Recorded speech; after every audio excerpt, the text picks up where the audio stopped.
سورہ سبا کا چھٹا رکوع اور یہ سورہ سبا کا آخری رکوع ہے۔ 22ویں پارے کا 12واں رکوع سورہ سبا کی آیت نمبر 46 سے اس رکوع کا آغاز ہے۔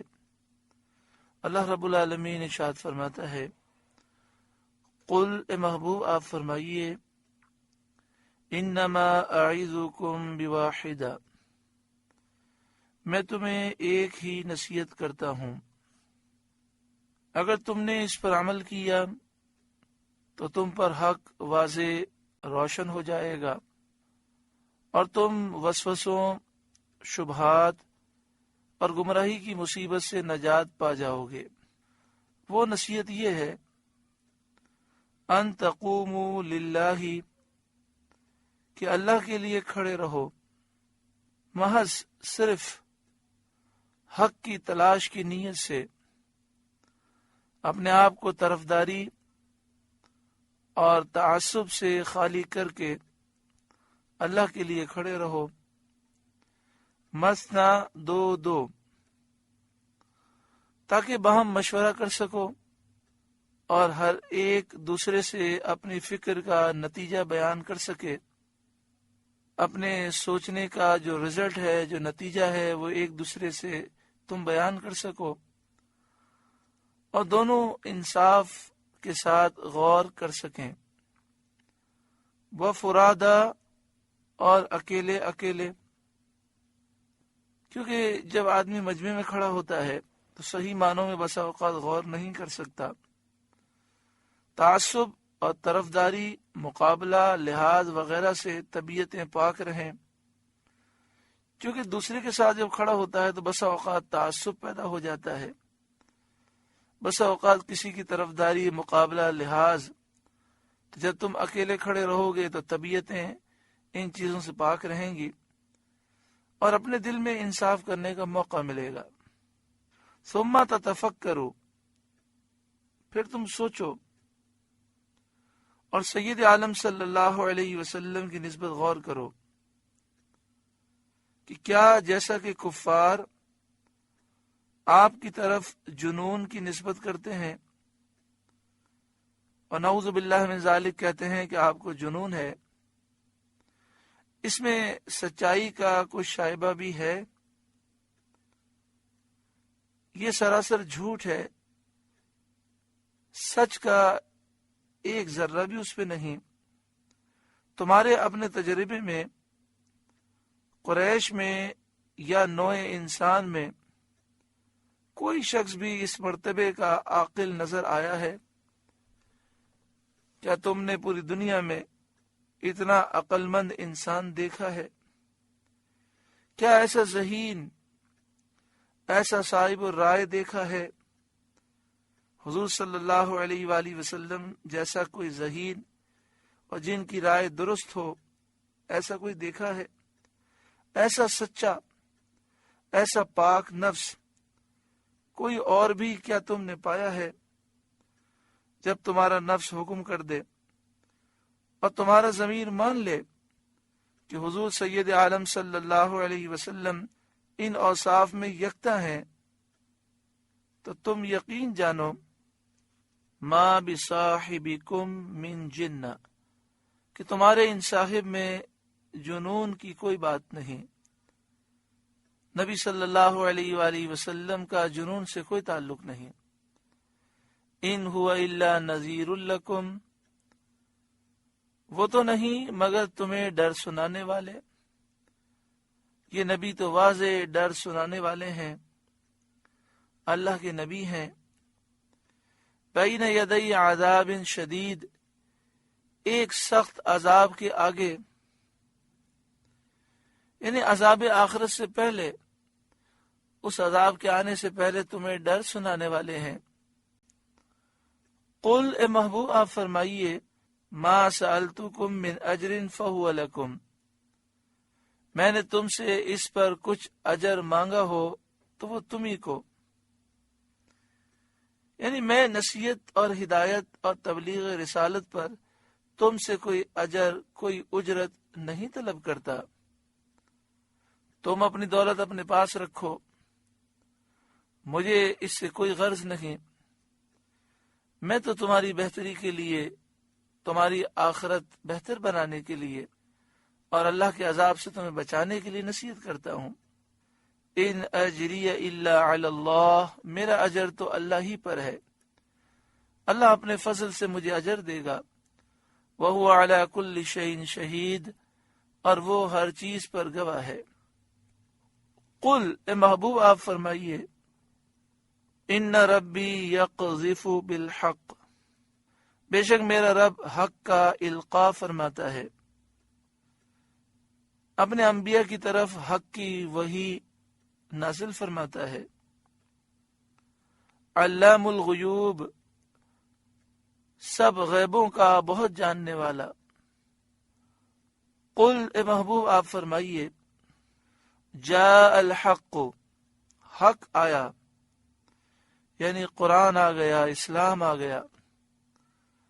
وما یبدئ الباطل وما یعید، اور باطل نہ پہل کرے نہ پھر کر آئے، یعنی شرک اور کفر مٹ گیا، نہ شرک و کفر کی ابتدا رہی، نہ اس کا اعادہ، نہ اس کا پلٹ کر آنا۔ مراد یہ ہے کہ شرک و کفر ہلاک ہو گیا۔ قل، اے محبوب آپ فرمائیے، ان ضللت، اگر میں بہکا، فإنما أدل على نفسی، تو اپنے ہی برے کو بہکا۔ کفار مکہ حضور سید عالم صلی اللہ علیہ وآلہ وسلم سے کہتے تھے کہ آپ گمراہ ہو گئے، معاذ اللہ ثم معاذ اللہ۔ اللہ تعالیٰ نے اپنے نبی صلی اللہ علیہ وسلم کو حکم دیا کہ آپ ان سے فرما دیں کہ اگر یہ فرض کیا جائے کہ میں بہکا، میں گمراہ ہو گیا، تو اس کا وبال میرے نفس پر ہے۔ وَإِنِ اهْتَدَيْتُ فَبِمَا يُوحِي إِلَيَّ رَبِّي، اور اگر میں نے راہ پائی تو اس کے سبب جو میرا رب میری طرف وحی فرماتا ہے، یعنی میرا رب جو میری طرف حکمت اور بیان کی وحی فرماتا ہے، اسی کے سبب میں نے راہ پائی۔ چونکہ راہ یاب ہونا اسی کی توفیق اور ہدایت پر ہے۔ ہدایت کا ملنا اور انسان کا ہدایت پر ثابت قدم رہنا یہ اللہ کی توفیق سے ہے۔ انبیاء سب معصوم ہوتے ہیں، گناہ ان سے نہیں ہو سکتا، وہ کبھی گمراہ ہو نہیں سکتے، اور حضور صلی اللہ علیہ وسلم تو سارے نبیوں کے سردار ہیں، سید الانبیاء ہیں۔ مخلوق کو نیکیوں کی راہیں آپ کے اتباع سے ملتی ہیں، لوگوں کو ہدایت آپ کے صدقے میں ملتی ہے۔ اس قدر جلالت منزلت اور رفعت مرتبت کے باوجود آپ کو حکم دیا گیا کہ دلالت کی نسبت علی سبیل الفرض اپنے نفس کی طرف فرمائیں، تاکہ مخلوق کو معلوم ہو کہ دلالت کا منشا انسان کا نفس ہے۔ جب اس کو اس پر چھوڑ دیا جاتا ہے، اس سے دلالت پیدا ہوتی ہے۔ یعنی خلاصہ یہ کہ اگر انسان گمراہ ہو تو اس گمراہی کی نسبت اس کے اپنے نفس کی طرف ہوگی، کیونکہ انسان کا جو نفس ہے یہ گمراہی کے پیدا ہونے کا مرکز یہ ہے۔ جب نفس کو قابو میں نہیں رکھا جاتا، چھوڑ دیا جاتا ہے، تو اس میں گمراہی پیدا ہوتی ہے، اور ہدایت حضرت حق عز و علا کی رحمت موہبت سے حاصل ہوتی ہے، نفس اس کا منشا نہیں۔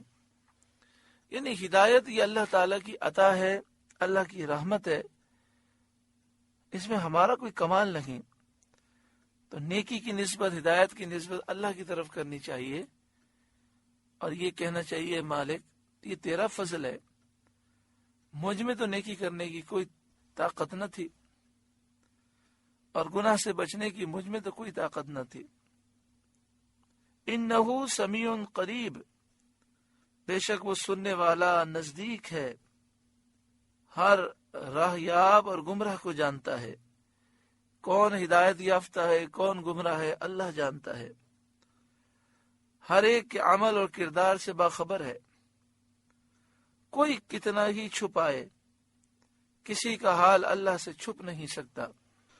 عرب کے ایک مایہ ناز شاعر اسلام لے آئے تو کفار نے ان سے کہا کہ کیا تم اپنے دین سے پھر گئے اور اتنے بڑے شاعر اور زبان کے ماہر ہو کر محمد مصطفیٰ صلی اللہ علیہ وسلم پر ایمان لائے؟ انہوں نے کہا ہاں، وہ مجھ پر غالب آ گئے۔ قرآن کریم کی 3 آیتیں میں نے سنی اور چاہا کہ ان کے قافیے پر 3 شعر کہوں، یعنی اس آیت کا جو آخری لفظ ہے اسی کے وزن پر میں 3 شعر کہہ دوں۔ ہر چند کوشش کی، محنت اٹھائی، اپنی تمام قوت صرف کر دی، مگر یہ ممکن نہ ہو سکا۔ تب مجھے یقین ہو گیا کہ یہ کسی بشر کا کلام نہیں، یہ اللہ کا کلام ہے۔ پوچھا گیا وہ کون سی 3 آیتیں تھیں؟ تو انہوں نے انہی 3 آیات کا ذکر کیا جو قل ان ربی سے شروع ہوتی ہیں۔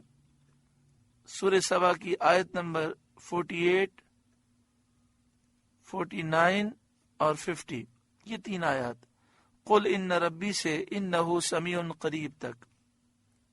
وَلَوْ تَرَىٰ إِذْ فَزِعُوا، اور کسی طرح تو دیکھے جب وہ گھبراہٹ میں ڈالے جائیں گے، کفار کو مرنے یا قبر سے اٹھنے کے وقت یا بدر کے دن۔ جب کافر مریں گے تو اللہ کے عذاب میں گرفتار ہوں گے، جب قبر سے اٹھیں گے تو قیامت کی وحشت ان کے لیے ہولناک ہوگی، اور غزوہ بدر کے دن بھی یہ کافر ذلیل و رسوا ہوئے۔ وَلَوْ تَرَىٰ، اور کسی طرح تو دیکھے اِذْ فَزِعُوا، جب وہ گھبراہٹ میں ڈالے جائیں گے، فَلَا فَوْتَ، پھر بچ کر نہ نکل سکیں گے اور کوئی جگہ بھاگنے اور پناہ لینے کی نہ پا سکیں گے۔ وَأُخِذُوا مِن مَّكَانٍ قَرِيبٍ، اور ایک قریب جگہ سے پکڑ لیے جائیں گے، جہاں بھی ہوں گے، کیونکہ کہیں بھی ہوں اللہ تعالی کی پکڑ سے دور نہیں ہو سکتے۔ اس وقت حق کی معرفت کے لیے مستر ہوں گے، اس وقت یہ چاہیں گے کہ ہمیں توبہ کی مہلت مل جائے، ہمارے ایمان کو قبول کر لیا جائے۔ وَقَالُوا، اور وہ کہیں گے آمنا بِهِ، ہم اس پر ایمان لائے، یعنی سید عالم صلی اللہ علیہ وسلم پر۔ وَأَنَّا لَهُمُ التَّنَاوُشُ مِن مَّكَانٍ بَعِيدٍ، اور اب وہ اسے کیوں کر پائیں اتنی دور جگہ سے، یعنی اب ایمان پانے سے وہ دور ہو گئے۔ ایمان لانے اور توبہ کرنے کا مقام دنیا تھا، یعنی اب مکلف ہونے کے مرحل سے دور ہو کر توبہ اور ایمان کیسے پا سکیں گے؟ وَقَدْ كَفَرُوا بِهِ مِن قَبْلُ، کہ پہلے تو اس سے کفر کر چکے تھے، یعنی عذاب دیکھنے سے پہلے انہوں نے انکار کیا، کفر کیا۔ وَيَقْذِفُونَ بِالْغَيْبِ مِن مَّكَانٍ بَعِيدٍ، اور بے دیکھے پھینک مارتے ہیں دور مکان سے، یعنی بغیر علم کے، بغیر جانے جو منہ میں آتا ہے کہہ گزرتے ہیں۔ جیسا کہ انہوں نے رسول کریم صلی اللہ علیہ وسلم کی شان میں گستاخی کی اور کہا وہ شاعر ہیں، وہ ساحر جادوگر ہیں، وہ کاہن ہیں، حالانکہ انہوں نے کبھی نبی اکرم صلی اللہ علیہ وآلہ وسلم کو شعر کہتے ہوئے نہ سنا، آپ کو جادو کرتے ہوئے نہ دیکھا، کہانت کا صدور حضور سے انہوں نے نہ دیکھا تھا، لیکن جہالت کے ساتھ، بغیر علم کے، بغیر جانے، بے دیکھے پھینک مارتے ہیں دور مکان سے۔ ایسی بات کہتے ہیں جو سچائی سے بہت دور ہے اور حقیقت سے بہت دور ہے، یعنی صدق و واقعیت سے بہت دور ہے، کہ ان کے ان متاعین کو صدق سے قرب و نزدیکی بھی نہیں، یعنی یہ جو تانے دیتے ہیں یہ سچائی سے بہت دور ہیں، خالص جھوٹ ہیں، اور اس کا کوئی بھی سچ سے تعلق نہیں۔ وحیل بینہم، اور روک کر دی گئی ان میں، وبین ما یشتہون، اور اس میں جسے چاہتے ہیں، یعنی توبہ اور ایمان میں اور ان کے درمیان ایک رکاوٹ ڈال دی گئی، وہ یہ کہ جب یہ مر گئے تو اب توبہ کا دروازہ اور ایمان لانے کا دروازہ بند ہو گیا۔ کما فعل باشیاعہم من قبل، جیسے ان کے پہلے گروہوں سے کیا گیا تھا، کہ ان کی توبہ اور ایمان وقتی یاس قبول نہ فرمائی گئی، یعنی جب موت کے فرشتے کوئی شخص دیکھ لے تو پھر توبہ کا دروازہ اس کے لیے بند ہو جاتا ہے۔ تو جب ان سے پہلے کافروں نے موت کے فرشتے دیکھے تو ان کے لیے توبہ کے دروازے بند ہو گئے۔ انہم کانوا فی شک مریب، بے شک وہ دھوکہ ڈالنے والے شک میں تھے، ایسے شک میں انہیں شیطان نے مبتلا کیا کہ ساری زندگی وہ دھوکے میں رہے۔ اللہ تعالی ہمیں ایمان پر ثابت قدمی نصیب فرمائے اور خاتمہ بالایمان نصیب فرمائے۔ سورہ سبا کا 6واں رکوع مکمل ہوا، سورہ سبا مکمل ہوئی۔ اللہ تعالیٰ اس سورہ مبارکہ کے نور سے ہمارے قلوب کو روشن اور منور فرمائے۔